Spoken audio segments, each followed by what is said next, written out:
Gimana Mbak? Langsung ini saya. Iya, monggo. Ya. Gimana kabarnya Ustaz? Alhamdulillah baik, sehat. Ini mohon maaf tadi datangnya agak ini ya, karena setiap Jumat malam pada maghrib itu ada kajian rutin juga, tapi di daerah Sidokarto. Sebenarnya nggak begitu jauh sih, cuma daerah mana itu An-Nur, Masjid An-Nur Bimo, tahu ya Jalan Sidokarto itu ya, Jalan Balai Desa Sidokarto, ketemunya sama Kodim kalau nggak salah. Jadi tadi terus dari sana baru bisa mampir ke sini. Tapi alhamdulillah ini sebagian malah juga datangnya baru jam 8 nih.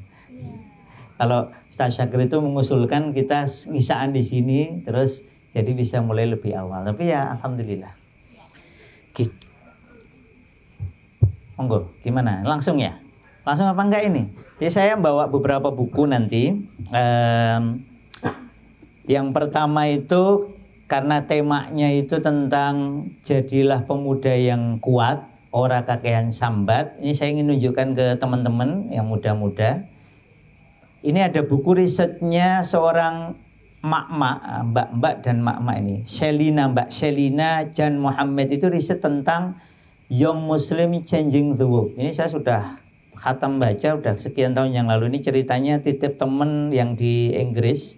Kemudian dibeliin buku ini. Ini riset tentang bagaimana anak muda Muslim seluruh dunia itu mengubah tatanan masyarakat dunia.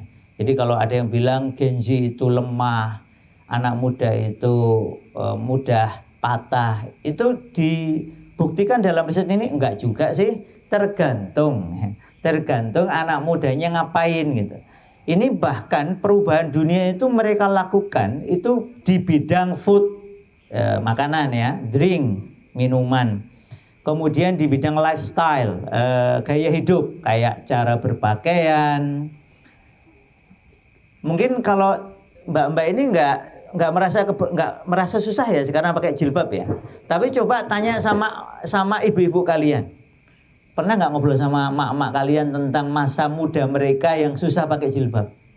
Pernah nggak? Enggak ya? Pernah. Kamu pernah ngobrol? Waktu itu ibu bilang apa? Manggilnya ibu, mama atau mother atau ibu? Ibu bilang apa kalau cerita tentang masa mudanya pakai jilbab itu? Waktu zaman ibu pakai jilbab biasa apa enggak? Kalau dulu kan mungkin karena masih jarang gitu ya. Jadi dulu tuh ibu juga belum pakai jilbab. Ya. Terus mulai pakai jilbabnya setelah nikah. Ya, jadi ternyata banyak anak muda itu yang kemudian membuat tren baru. Salah satunya adalah tren hijab. Dan itu not only in Indonesia. Bahkan riset ini menunjukkan bahwa tren hijab itu menyeluruh ke seluruh dunia. Jadi orang sekarang anak muda pakai jilbab, modis, aktif, ada yang skateboarder. Jadi bayangkan, pakai jilbab, pakai pakaian syar'i tapi mainnya skateboard. Ada yang mainnya itu basket. Ada yang macam-macam dan itu wanita. Pakai jilbab. Nggak kebayang zaman dulu ya. Nah, nanti ada lagi yang musik. Nah, salah satu yang disebut di sini mungkin kalau teman-teman pernah dengar Awakening Record. Siapa artis Awakening Record yang berhasil pakai bahasa Inggris? Jadi lagu religi, sholawatan, tapi nadanya modern dan pakai bahasa Inggris.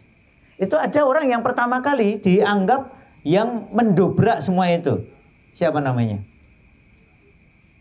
Saya nyanyiin lagunya ya. Bentar.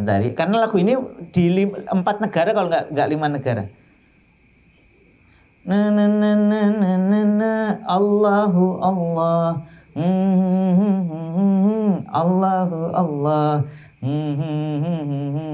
Allahu la ilaha illa. Itu saya berkali-kali mendengarkan lagu itu. Itu versinya kan ada yang bahasa Arab, ada yang bahasa Inggris, ada yang bahasa Turki, ada yang bahasa India. Oh, berarti 4 negara.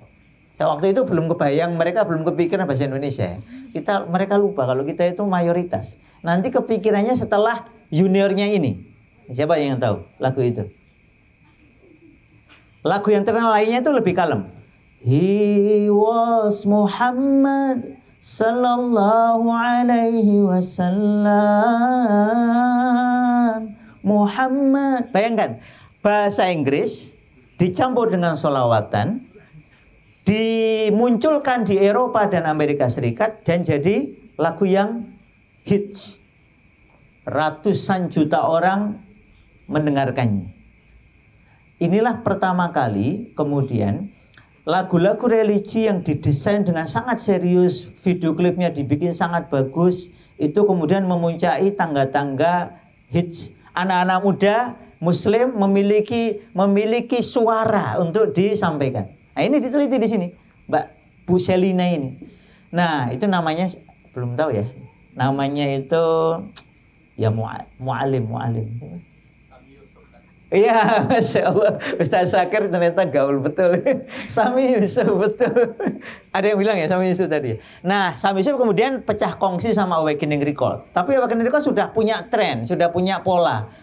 Ya, insya Allah saya melihat ini juga sama nanti dengan yang seperti ini, dengan dengan Kopi Ngaji. Kopi Ngaji sudah menemukan pola. Maka ketika kita yang muda-muda nanti gabung di sini nanti jadi. Nanti suatu kali kemungkinan Kopi Ngaji akan punya untuk anak-anak. Bayangan saya kayak Awakening Record itu. Nah, Awakening Record kemudian melahirkan tokoh yang sangat terkenal sekarang. Namanya siapa? Maher Zain. Nah, kalau anak muda sekarang pasti hafal lah ya. Qalbi fil Madinah wajada sakinah. Nah, itu kan nanti ada Harry G. Mohon maaf. Balik lagi ke Awakening. Tapi Maher Zain inilah menjadi perekat dunia Islam internasional. Dia mau menyanyikan bahasa Inggris, bahasa Arab, bahasa India, bahasa Urdu, bahasa Turki, bahasa Indonesia, berkali-kali datang ke Indonesia, kerjasama dengan artis Indonesia dan sebagainya. Changing the world. Siapa yang mengubah dunia? Anak-anak muda seusia kalian ke bawah. Gak kebayang kan? Tapi anak-anak muda usia SMP, SMA, mahasiswa itu mengubah. Dan datanya ada. Dan data ini bukan hanya jumlah, tapi juga pengaruh. Pengaruhnya bagi ekonomi, bagi budaya, bagi wisata, bagi tadi lifestyle. Dari bangun tidur sampai tidur kembali, anak-anak muda ini ngubah dunia. Jadi, ngapain mereka bisa ngubah dunia? Berbagai riset, saya akhirnya membaca juga dan mendengarkan rekaman-rekamannya. Itu mereka selalu kalimatnya gini. Kalau kita mengeluh, masalah nggak selesai. Tapi kalau kita berbuat, insya Allah entah sedikit, entah seberapa, masa kita menjadi the part of solution. We are not the part of problems. Kita itu nggak bagian dari masalah. Kita ini bagian dari solusi. Itulah yang semoga menjadi ini juga ya semangat kenapa Kopi Ngaji kamu, iya kamu itu kita adakan karena ya memang dimanapun ya teman-teman, saya ini orang psikologi, makanya saya bawa buku psikologi judulnya Adolescence. Adolescence itu istilah yang dimunculkan oleh para peneliti psikologi untuk membedakan masa adult, masa dewasa dengan masa children, anak-anak. Jadi adolescence itu adalah children going through adult. Jadi anak-anak yang menuju kepada masa dewasa. Makanya disebut adolescence. Not teenagers only, bukan hanya usia belasan. Not only youth or young people, tetapi adolescence. Jadi memang menuju ke dewasa. Jadi bukan hanya muda, bukan hanya gitu. Bukan hanya usia belasan, tapi menuju dewasa. Di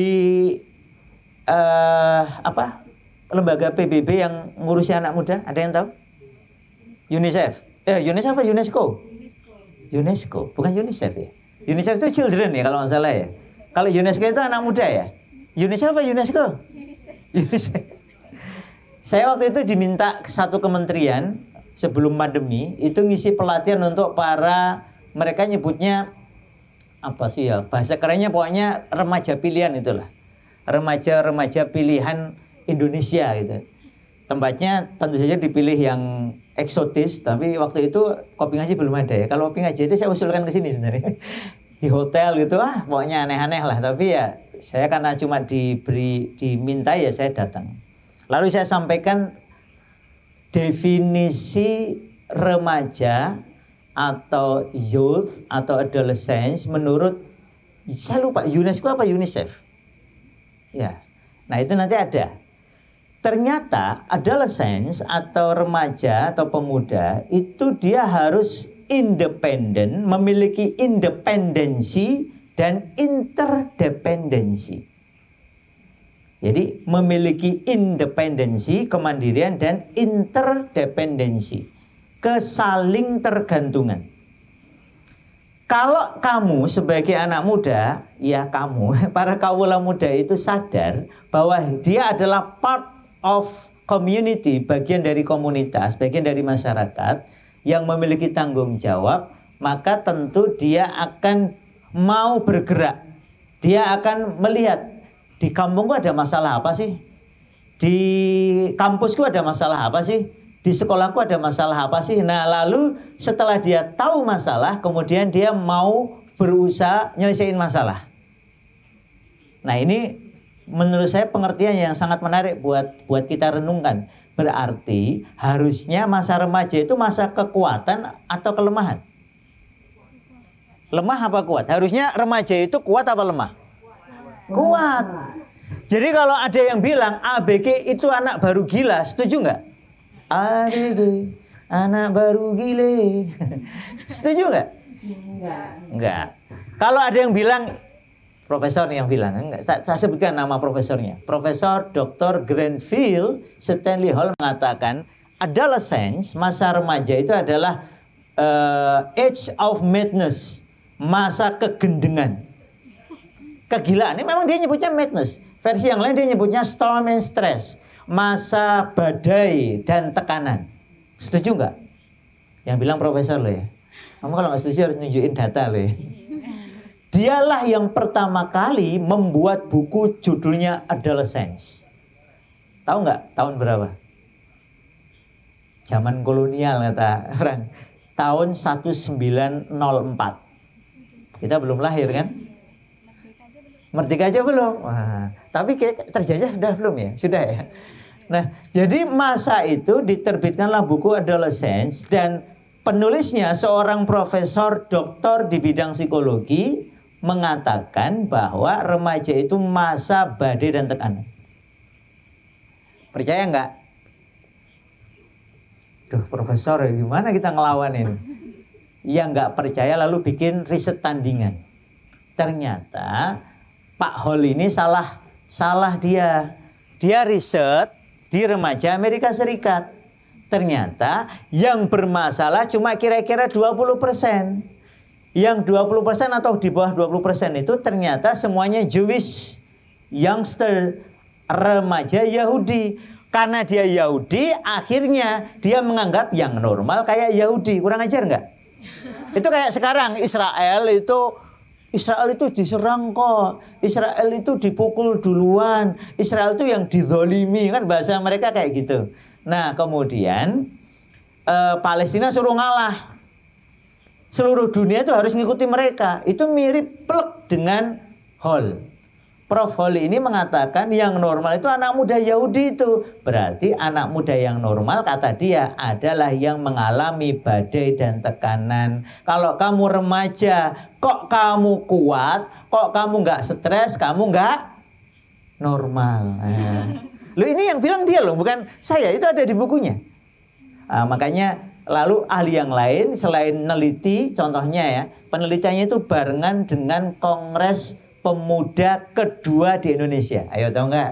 Kongres Pemuda kedua itu tahun berapa di mana? Kongres pertama itu tahun 1926. Kongres Pemuda Indonesia pertama itu tahun 1926. Kongres kedua tahun 1928. Di mana? Di Yogyakarta. Jadi memang kita sudah ditakdirkan Allah harus jadi perubahan ini. Di kongres pertama itu belum bisa sepakat.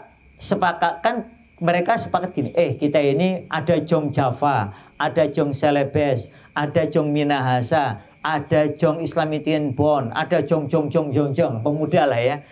Kok kita ini semuanya daerah kita masing-masing, kenapa kita nggak bikin satu aja, Jong Indonesia? Nah, maka akhirnya setelah sepakat, jadilah Kongres Pemuda kedua di Yogyakarta tahun 1928. Di belahan dunia yang lain, itu peneliti mulai protes dengan teorinya Hall tadi, bahwa remaja itu bermasalah. Indonesia membuktikan kalau remaja dan pemuda itu masalah, nggak mungkin dong bikin kongres. Nggak mungkin dong kita bersatu. Tapi di kongres itu tanggal, ada yang bilang 29, ada yang bilang 28, yang 28 Oktober, kita sepakat. Bikin apa? Sumpah Pemuda. Sumpah Pemuda untuk pemudi. Enggak ya? Sumpah Pemuda. Apa Sumpah Pemuda isinya? Ingat nggak sih? Kamu ingat nggak sih? Berbangsa yang satu, bangsa Indonesia. Kemudian berbahasa yang satu, bahasa Indonesia. Lalu bertanah air yang satu, tanah air Indonesia. Kebayang nggak? Remaja seusia kalian lagi dijajah, kalau kumpul-kumpul, kalau di sini enak, kumpul-kumpul, dibikinin kopi, disiapkan minuman, ada. Itu kalau kumpul-kumpul saat itu resikonya ngapain? Dicap radikal, dicap subversif, dicap pemberontak, harus siap ditangkap. Kebayang nggak? Sekarang kita di kopi ngaji, dijamu kopi, disiapin snack. Kebayang zaman itu kumpul-kumpul kayak gini, mau ngadain perubahan resikonya mati, minimal ditangkap. Tetapi mereka mengambil resiko itu dan muncullah, dan itu makin parah. Dengan adanya itu makin diawasi oleh Belanda. Maka nanti kita tahu ditangkapi sebagiannya, dibuang, tapi alhamdulillah kemudian selamat. Dan sampai kemudian 1945 Indonesia merdeka. Jadi ketika Hall mengatakan remaja adalah masalah, pemuda itu normalnya lemah, maka Indonesia tahun itu sudah membuktikan bahwa enggak, Pak Hall Anda salah. Pemuda itu solusi, pemuda itu kuat, pemuda itu kekuatan bangsa. Tahun yang sama, seorang emak-emak itu protes sama Hall. Aku nggak percaya sama omonganmu, aku akan buktikan. Lalu dia pergi dari Amerika Serikat, dia datang ke kepulauan namanya Samoa. Pernah ke Samoa belum? Ada nggak tahu Samoa itu di mana? Nggak tahu ya. Nanti cek ya, kepulauan Samoa. Dia nggak hanya tinggal setahun, dia tinggal 4 tahun di sana. Dia ingin meneliti remaja di Samoa ada nggak yang stres seperti yang dibilang oleh Prof.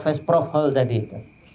4 tahun emak-emak ini tinggal di sana, dia catat semua remaja, ternyata tidak ada dia temukan satupun remaja Samoa stres. Nggak ada masalah. Jadi standar stresnya itu dipakai di Samoa nggak ada. Semua remaja di Samoa baik-baik saja. Teman-teman tahu nggak apa yang dilakukan oleh Samoa? 10 tahun, usia 10 tahun, itu yang perempuan diajari cara ngurus rumah. Ya cara ngurus rumah, pokoknya 10 tahun sudah diberi pengalaman how to handle the housing ya. Urusan rumah sudah tahu cara yang handle-nya gimana. Yang laki-laki 10 tahun diajari 2. Pertama diajari cocok tanam. Jadi kalau bahasanya kita ini nggak punya makanan, kita bisa panen sendiri. Yang kedua diajari beternak. Jadi selesai, kita nggak perlu sibuk dengan apa nggak adanya makanan. Wong tanaman kita tanam sendiri, kemudian ternak kita hasilkan sendiri. Nah ini saya sampaikan tapi nggak apa-apa ya. Belum tentu harus dipraktikkan ya. 15 tahun rata-rata sudah balik. Versi ini bukan Islam ya, ini umum ya. Mereka sudah puber. Lalu 15 tahun itulah mereka rata-rata sudah nikah. Sempat stres enggak? Kira-kira kalau laki-laki itu lama-lama, mas kepikiran siapa mas? Kalau normal kepikiran siapa? Lawan jenis ya? Wajar ya? Jatuh cinta. Berjuta rasanya. Nah, jatuh cinta itu enak apa enggak sih? Ada pembahasan khusus tentang fall in love ya. Fall in love itu kenapa disebut fall in love? Jatuh itu enak apa enggak? Oh, langsung semangat enggak. Pengalaman ya. Nah, jatuh itu kan enggak enak. Karena ke bawah, nggak ada jatuh ke atas. Makanya nanti ada yang neliti tentang fall in love sendiri. Kapan-kapan kita bisa bahas termasuk risetnya. Nanti bisa saya bawakan hasil risetnya.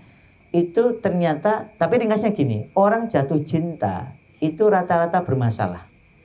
Yang tidak bermasalah adalah yang building love, membangun cinta. Nah, fall in love itu ya namanya jatuh. Ya kalau jatuhnya di kasur empuk, alhamdulillah. Lah jatuhnya kalau di batu karang, jatuhnya dari lantai 5 ke bawah, ya itu masalah lagi. Nah, di risetnya ini, yang Samoa ini ditunjukkan bahwa para remaja 15, jadi 10, 11, 12, 13, enggak masalah. 15 mereka udah nikah, ngapain galau?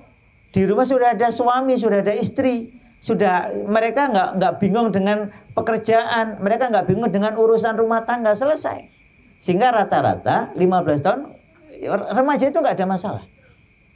Nah, kemudian mulailah muncul masalah di daerah-daerah yang tidak melakukan persiapan yang memadai dari masa anak menuju masa puber atau istilahnya nanti remaja itu tidak ada persiapan yang memadai. Inilah yang menyebabkan lahirnya remaja-remaja yang bermasalah. Gitu ya, kalau saya lihat teman-teman secara umum insya Allah nggak bermasalah. Umpamanya pun bermasalah, nanti kita bisa lihat petanya ya, bahwa ternyata ada pemetaan oleh para ahli, ada remaja yang dari anak-anak sampai remaja bahkan nanti melewati masa remaja itu nggak bermasalah, nggak ada masalah sama sekali.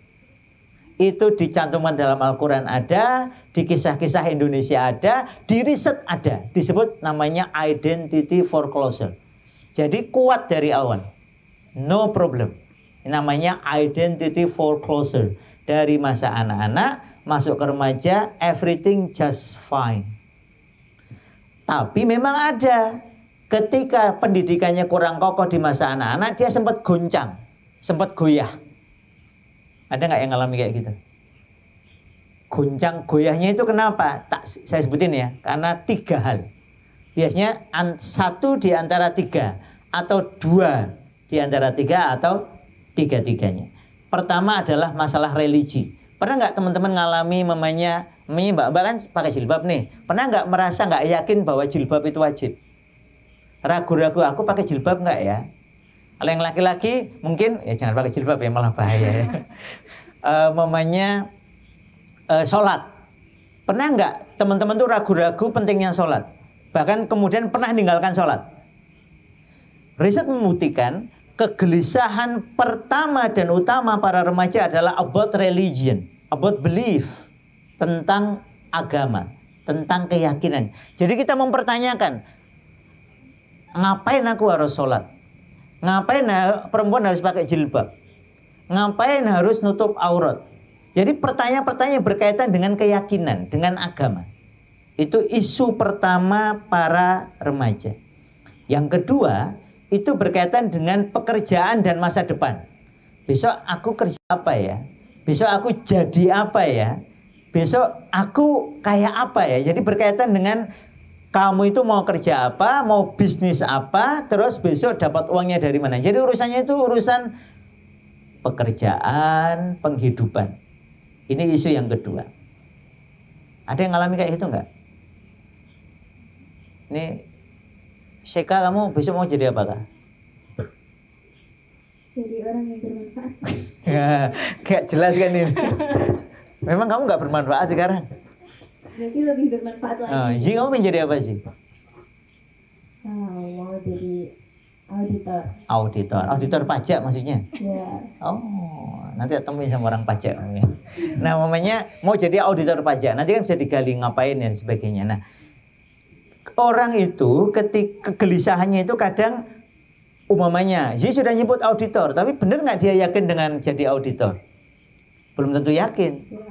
Nah, kadang orang sudah nyebut pengen jadi guru, pengen jadi dokter, pengen jadi insinyur, pengen jadi ustadz, pengen jadi pebisnis dan semisalnya, itu saja dia masih ragu-ragu. Nah, ini kegelisahan yang kedua ini.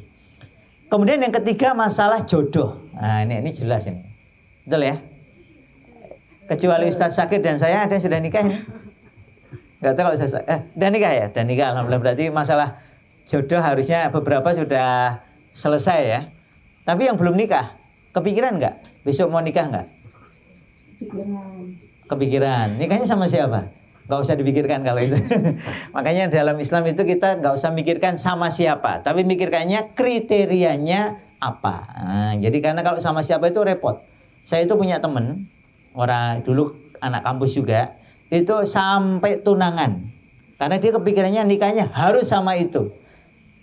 Takdir itu bukan di tanganmu bro, di tangannya Allah. Kata orang Arab itu anta turid wa ana urid, wallahu yaf'alu ma yurid. Akhirnya udah sampai tunangan, sampai tuker cincin. Dia pergi, dia bilang 2 tahun lagi ya nikahnya. 2 tahun itu lama apa sebentar bagi seorang gadis menunggu? Lama. Baru berapa bulan datang seorang lelaki siap menikah bulan itu juga. Kira-kira orang tuamu lebih mantap sama yang 2 tahun lagi apa yang 1 bulan itu? 1 bulan. Akhirnya benar kejadian dan sampai meninggalkan luka yang dalam bagi teman saya ini. Saya kenal dua-duanya ya. Sampai akhirnya teman saya ini nggak mau datang ke Jogja bertahun-tahun. Lihat Jogja tuh lihat luka yang menganga. Jadi bukan masih seperti dulu itu, kerasa betul. Dan saya ketemu dia setelah dia nikah lagi. Jadi dia nikah baru berani ke Jogja. Karena luka itu sudah ada yang menutupi. Dan itu butuh nggak setahun, nggak 2 tahun, mungkin 5 tahunan lebih. Sampai hubungan dengan teman-teman yang lain jadi nggak nyaman juga akhirnya. Nah, ya alhamdulillah sekarang sudah sembuh, sudah ketawa-ketawa, ya sudah normal lah.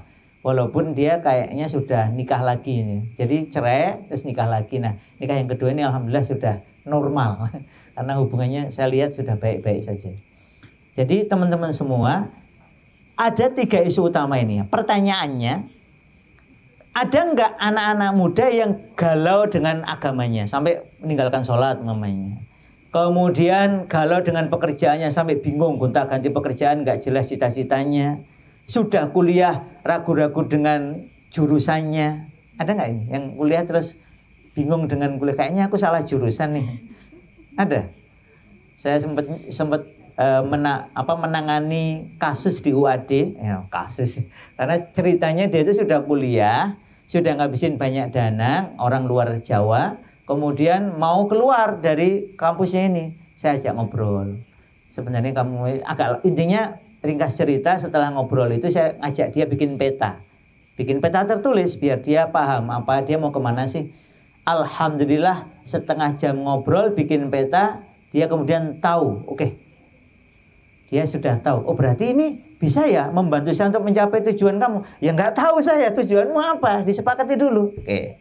Setelah dia yakin, alhamdulillah kemudian dia meneruskan kuliahnya di UAD. Setahu saya kemudian lulusnya cum laude, alhamdulillah. Jadi ternyata ketika orang tuh punya alasan yang kuat, jurusan apapun selama dia sungguh-sungguh, dia punya alasan untuk bersungguh-sungguh, ya dia bisa mencapai prestasi di bidang tersebut. Termasuk jodoh. Kalau jodoh ini juga, ini mohon maaf nyebut UAD lagi ya, kebetulan kasusnya UAD ini. Ada anak UAD, psikologi lah ya, tapi nggak usah sebut namanya ya, psikologi untuk memudahkan. Jadi dia ngerti nggak ilmu psikologi? Ngerti. Lulusan psikologi UAD, nggak main-main. Badannya gagah, lelaki gagah. Wajahnya tampan, senyumnya cerah. Datang, manggil saya Mas karena waktu itu saya masih muda juga. Sekarang masih muda juga sih. Mas, aku mau nikah. Saya senyum. Wah, alhamdulillah. Berani juga kamu bilang mau nikah. Iya Mas. Kamu mau? Saya tanya, kamu mau nikahnya mau sama siapa? Sudah ada calon. Saya udah batin, udah ada calon. Biasanya kalau senyum-senyum laki-laki datang ke saya biasanya sudah ada calon. Ya sudah, kalau kamu sudah punya calon, lamar dia pekan ini juga, kalau bisa hari ini juga. Langsung senyumnya hilang. Tenang nih Mas. Lah iya katanya kamu mau nikah. Ya sudah lamar aja. Tapi kalau ditolak gimana? Yang namanya ngelamar itu resikonya kalau nggak diterima ditolak, ya sudah, pilihannya cuma antara satu dari 2 itu. Akhirnya setelah dia istikharah, dia ngelamar. Sepekan kemudian datang ke saya nangis. Tahu kenapa nangis? karena ditolak. Jadi lelaki yang badannya lebih gagah dari saya itu, yang biasa naik gunung itu, nangis seperti bayi, keluar air mata betulan, mencucurkan air mata. Saya ketawa itu, wah, laki-laki naik gunung badan gagah biasa outbound kok nangis gara-gara ditolak, nggak keren. Saya tanya, kamu dulu itu mau menikahi dia karena Allah atau karena dia? Ya karena Allah. Ya sudah, kalau kamu mau menikahnya karena Allah, berarti Allah bilang itu bukan jodohmu. Biarkanlah dia mendapatkan yang lebih baik dari kamu, dan kamu mendapatkan yang lebih baik dari dia. Sebulan kemudian, alhamdulillah dia dapat jodoh. Saya lupa alumni mana. Terus kemudian akhirnya menikah, dan alhamdulillah sekarang berkarir yang baik, sudah punya sekian anak. Nah, alhamdulillah. Nah, saya ringkas cerita gini teman-teman. Nanti kalau ini sambil ngobrol katanya ya, kalau mau habis diingatkan ya. Ya, jadi ternyata riset membuktikan urusan nomor 2 yaitu urusan pekerjaan, studi, nafkah tadi ya, dan urusan ketiga masalah jodoh dan pernikahan itu mudah sekali diselesaikan kalau urusan yang pertama yaitu masalah agama dan religi diberesi. Itulah mengapa saya mendorong masjid-masjid, tempat-tempat kumpul-kumpul yang seperti ini itu dibanyakkan. Karena anak muda itu sebenarnya memerlukan tempat yang mereka itu bisa kayak gini nih, bisa mengokohkan keimanan mereka. Karena bahkan riset orang non-Islam sekalipun, kalau kamu mau mendapatkan remaja-remaja identity foreclosure dan remaja-remaja identity achievement, mereka pernah goyah, pernah goyang, pernah menyimpang. Tapi ketika mereka punya pegangan bernama iman, bernama religi, mereka akan balik lagi ke jalan yang benar. Saya barusan, ini hari Jumat ya, berarti ini besok Sabtu ini pertemuan kelima saya, ngisi remaja pelatihan, kami nyebutnya Leadership School, sekolah kepemimpinan di Masjid Jogokaryan. Saya hanya mau menerima yang muda, yang sepuh-sepuh enggak, khusus yang muda. Jadi ini pelatihan sampai menjelang Ramadan. Nanti mereka selesai pelatihan langsung jadi panitia Kampung Ramadan Jogokaryan. Anak-anak muda, malah usianya di bawah kalian, teman-teman. Jadi karena saya meyakini kaderisasi remaja dan anak muda ini memang harus diseriusi. Karena masa depan itu ada di tangan kalian, di tangan anak muda. The future belongs to the youngsters. Masa depan itu ada di tangan para pemuda. Dan ini kerjaan serius. Untuk meyakinkan takmir Jogokaryan untuk ngadain program itu ya lama. Tapi begitu saya serius, maka ketika saya biidznillah kemarin ada kesempatan untuk keluar kota, saya pamit, saya nggak keluar kota. Kenapa? Ini training saya di Jogokaryan belum beres ini, belum settle. Baru 2 pertemuan saya sudah ngisi ke tempat lain. Ini masuk pertemuan berikutnya saya mau keluar kota. Akhirnya saya batalkan, cancel acara-acara di luar kota. Pokoknya nunggu ini sampai sebelum Ramadan. Nah, baru nanti Ramadan saya insya Allah keluar. Kenapa? Karena kalau ini, jadi teman-teman, ngumpulnya kita ini karena alasan yang pertama tadi, alasan belief system, sistem keyakinan kita atau agama, maka yakinilah urusan yang kedua masalah pekerjaanmu, urusan yang ketiga masalah jodohmu, insya Allah Allah yang akan membantu, Allah yang akan mencukupi. Mas-mas ini ya, tugas kalian cuma berprestasi, ngaji sing tenanan. Nanti kalau kalian sudah siap nikah, tinggal bilang sama Allah, ya Allah saya sudah siap nikah. Nanti akan ada yang telepon kamu.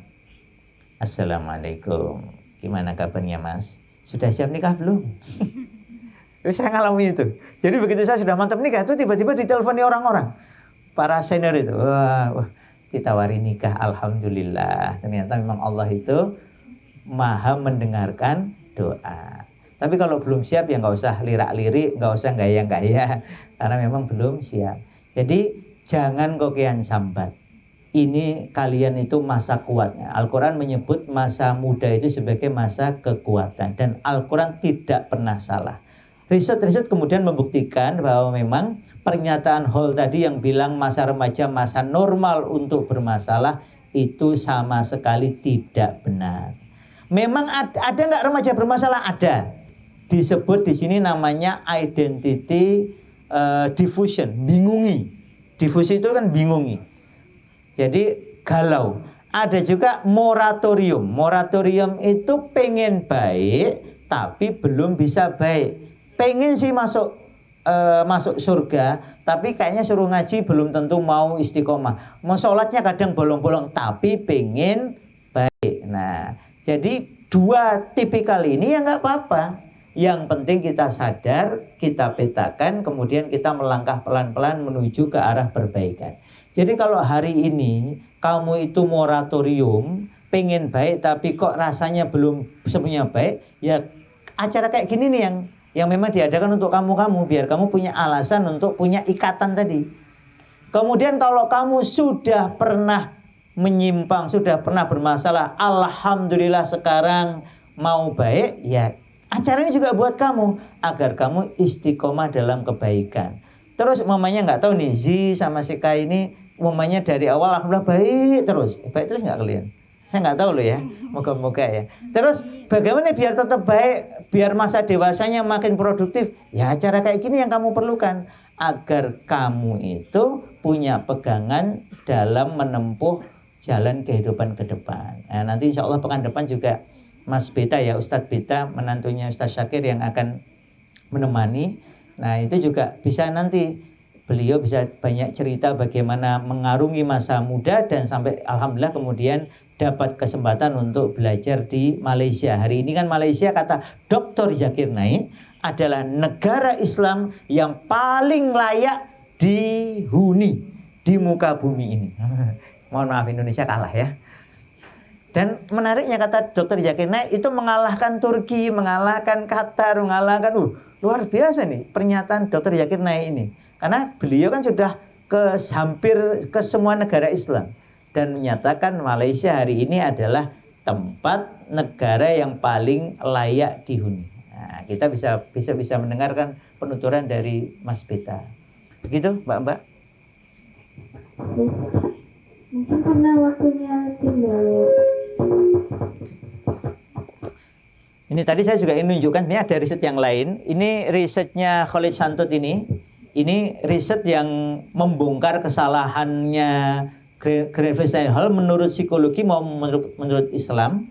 Ini sudah diterjemahkan dalam bahasa Indonesia. Cuman kalau baca ini harus hati-hati ya, harus tuntas. Kalau bingung tanya ke yang paham. Kemudian ini risetnya Adwais, saya pernah ketemu Syekh Adwais ini, pernah datang ke Indonesia beberapa kali, saya sempat diundang juga. Ini beliau neliti tentang masa remajanya para sahabat. Lalu beliau bikin buku judulnya Syababus Sahabah, ini juga sudah diterjemahkan menjadi gaya hidup pemuda perindu surga. Ini juga bagus untuk dibaca. Gitu. Baik. Mungkin karena waktunya masih bisa 10 menit, bisa untuk tanya jawab ini. Iya. Monggo dari mbak-mbak atau mas-mas ada yang mau ditanyakan atau diskusi gitu. Kirain ini pesertanya pembicaranya dikasih kopi itu biar kita sambil ngopi ngobrolnya gitu. Nah, sudah mau selesai. Jadi kalau kita podcastan itu, saya kan punya beberapa acara podcastan kayak gini ya. Termasuk di Jogokarian itu kita sepakatnya itu walaupun training dan di lantai 2-nya masjid itu kita nawarin kopi. Jadi saya gitu sambil ngisi ngopi, kemudian para peserta juga sama. Nanti sudah ada tim kopinya. Jadi kita bikin relax aja ya. Kalau teman-teman mau tanya langsung aja tanya. Mau diskusi ya boleh. Dari mbak-mbaknya mungkin ada yang mau ditanyakan? Atau dari mas-masnya? Monggo.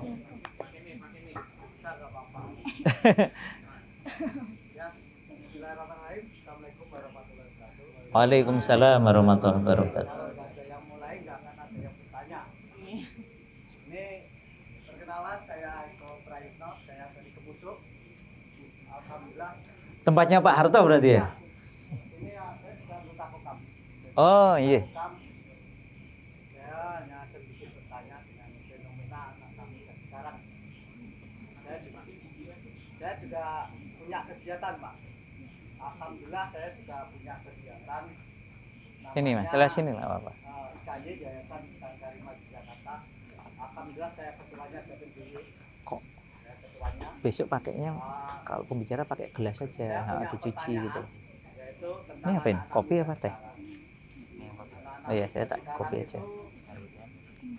Nggih, boleh. kebanyakan itu anak muda sekarang itu Lu kemana kebanyakan betul? kalau untuk kegiatan kayak gini bisa dihitung jari. Bisa dihitung jari Pak. Tapi Iya. coba kalau anak-anak muda ini diajak nonton band, insya Allah lebih banyak dari ini Pak. Nah itu kebanyakan. Nah ini yang menjadi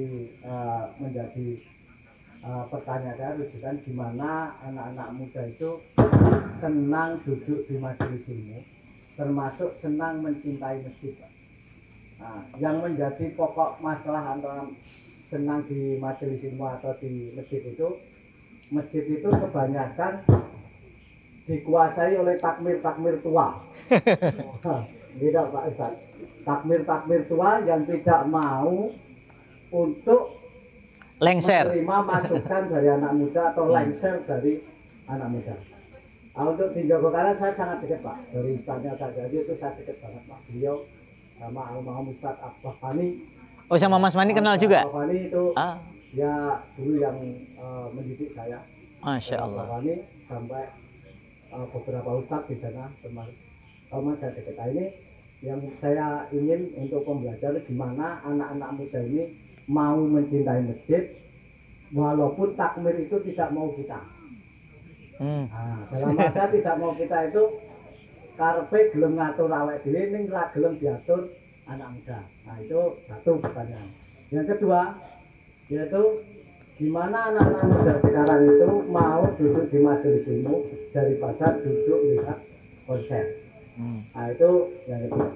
Terus yang paling menjadi 3 pertanyaan aja yang paling menjadi sorotan bagi anak saya, gimana anak-anak muda itu mau mencintai Al-Quran dan mau menghafal Al-Quran. Sekarang Ustadz boleh bertanya, anak-anak muda itu kalau ditanya hafalan Quran mungkin tidak, tapi kalau TikTok lebih hafal. Itu lebih hafal, film Korea lebih hafal daripada TikTok. Nah, itu termasuk daripada Quran lebih nomor seberapa. Itu mungkin itu yang menjadi pertanyaan saya, karena Indonesia itu salah satu terbesar dalam kasus pergaulannya bebas, termasuk di narkoba dan pernikahan dini. Itu menjadi pertanyaan. Terima kasih. Wassalamualaikum warahmatullahi wabarakatuh. Waalaikumsalam warahmatullahi wabarakatuh. Ya, gimana Mbak? Langsung saya jawab ya. Yang pertama tentang gimana tadi tentang biar cinta masjid. Biar cinta masjid. Ya. Karena takmirnya tua-tua itu sulit tuh. Saran saya jenengan jadi takmir. Iya, sesimpel itu sebenarnya.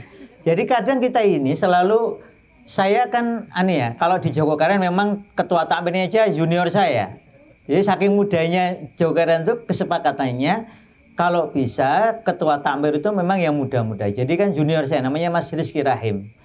Ketua KRJ-nya besok itu Mas Falah, masih mahasiswa. Mungkin umurnya baru 21 atau 22. Dia kan panitia training itu. Nah, ketika kenapa kita perlu jadi takmir? Pengalaman saya saat saya muda itu saya menempatkan diri saya mau jadi takmir. Saya waktu masih muda saya itu mau jadi takmir, sehingga saya punya pengaruh di takmir. Saya bisa ikut didengarkan suaranya. Jadi contohnya saya itu belum nikah, tinggal di satu kampung.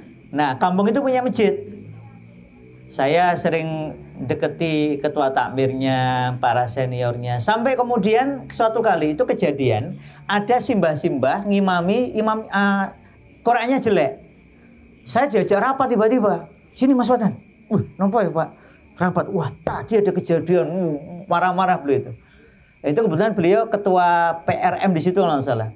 Pokoknya mulai hari ini kita akan bikin status imam di sini. Wah, Mas Fatan harus ikut. Saya dijadikan nomor 2 kalau nomor 3 itu. Jadi akhirnya kenapa kok saya yang masih muda juga diajak ya, karena saya deketi, saya memberi masukan. Pokoknya saya menempatkan diri sebagai siap jadi takmir. Walaupun bukan takmir resmi waktu itu ya, sampai diresmikan jadi takmir tadi itu. Nah kita yang muda-muda ya pokoknya ikut urun rembuk, kemudian ikut ngurusi masjid. Karena prinsipnya di dalam dunia psikologi ada namanya itu pengaruh, influencing people. Kalau Anda mau mempengaruhi orang, Anda yang harus aktif mempengaruhi. Kalau Anda pasif ya, you are being influenced, kamu akan dipengaruhi. Tapi kalau Anda aktif, Anda yang akan mempengaruhi. Dakwah itu mengajak, bukan diajak. Dakwah itu beramal, bukan dikendarai. Nah, maka kita melakukan, kita ngajak. Sehingga dengan cara itu insya Allah minimal suara Anda sudah mulai didengar nih. Lalu Anda nanti akan mulai jadi takmir. Nah, nanti kemudian mulai masukkan 1 orang yang terpercaya, anak muda, bikin kegiatan. Alhamdulillah Joko Karyan itu kan juga saya sedang mengusahakan menulis buku sejarah Masjid Joko Karyan. Nah, kenapa sejarah Masjid Joko Karyan penting? Agar kita ngerti polanya. Bagaimana sih pola satu masjid kampung yang dulunya welik, cuwilik. Kan kalau lihat foto pertamanya itu jelek sekali. Jelek, becek, lampunya itu cuma 1 kelip-kelip kuning. Kalau nggak salah lampu kuning. Kayak gini mungkin, cuma 1. Dan mohon maaf, nggak berjaji istilahnya. Apa? What is the meaning berjaji in Indonesia? Nggak punya harga, tidak layak. Tapi bagaimana sekarang menjadi masjid yang dianggap paling kuat dan paling baik manajemen jamaahnya se-Indonesia Raya. Nah itu pasti ada polanya. Nah pola ini yang sedang kami gali dengan teman-teman muda ini. Karena kita ini bagian dari takdim kita kepada Ustadz Syakir, kepada simbah-simbah, kepada bapak ibu yang sudah rutin menghidupkan dakwah dengan kopi ngaji di sini. Begitu, semoga yang sedikit ini bermanfaat. Kayaknya cukup deh insya Allah untuk awalan ini. Dan saya secara pribadi mengucapkan terima kasih ke Ustadz Syakir dan ke teman-teman semua, termasuk ke teman-teman AMM yang sudah bekerja keras dari ba'da maghrib mungkin atau ba'da asar tadi. Saya merasa ini juga milik kami, milik saya, milik Rumah Sajadah. Jadi insya Allah Rumah Sajadah sampai kiamat insya Allah akan jaga ini. Pokoknya gitu ya Ustaz Syakir ya, kita jaga sampai kiamat Ustaz ya insya Allah ya. Pokoknya kalau sampai akhir hayat lah insya Allah. Dan moga-moga nanti juga akan muncul para penggerak dakwah bersama untuk menghidupkan kopi ngaji kamu ini. Bahkan kalau perlu bukan hanya di sini. Teman-teman yang mungkin bukan asli Jogja, suatu kali mungkin pulang ke kampungnya bisa menghidupkan dakwah untuk kaula muda dan masyarakat di kampungnya, di daerahnya masing-masing. Lalu kita berjejaring. Nah, kayak Muhammadiyah kan juga berjejaring ya. Maka kita juga coba berjejaring. Dan hari ini juga banyak door prize. Ini saya cuma kecil-kecilan aja. Ini saya jenengan pilih buku yang mana? Bikin belajar Celia Coklat, bahasanya gaul. Ujian sujud sama stres kayaknya udah nggak cocok. Atau ini aja, ulama perintis, ini daerahnya beliau ini, ulama perintis di Sulsel, yang perintis ya nanti untuk jenengan. Nah ini yang kedua nanti saya serahkan ke mbak-mbak biar diberikan.